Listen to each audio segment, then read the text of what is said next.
High, welcome to the day 4 of my 30 days challenge. আজকে সকালবেলা খেয়েছিলাম দারচিনির জল আর ব্রেকফাস্টে খেয়েছিলাম স্মুদি। মিশো থেকে একটা রেগুলার ওয়্যারের কুর্তি অর্ডার করেছিলাম, সেটাই এসেছিল। কোয়ালিটি বেশ ভালো এসেছে, আমার পছন্দই হয়েছে। তোমাদের যদি কারো ভালো লাগে অবশ্যই কমেন্ট করো, আমি লিঙ্কটা তোমাদের সাথে শেয়ার করে দেবো। তারপরে তো অ্যাজ ইউজুয়াল স্নান করে রেডি হয়ে নিলাম অফিস যাওয়ার জন্য।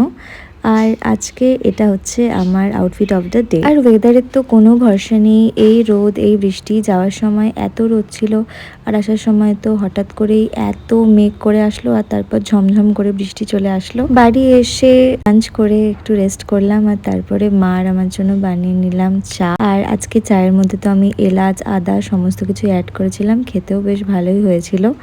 মা আর আমি চা নিয়ে কিছুক্ষণ আড্ডা মারলাম। আর তারপরে আজকে একটা কাণ্ড হয়েছে, আমার পায়ে পেরেক ফুটে গেছে, তো সেই জন্য মরচে পড়া পেরেক যেহেতু আমাকে নিতে হয়েছে টিটেনাস। আর আমার এক্সপ্রেশনটা দেখ। তারপরে তো আমার অনলাইন ক্লাস করানো ছিল। ডিনারে খেয়েছিলাম আম দুধ আর রাগি রুটি। That's it for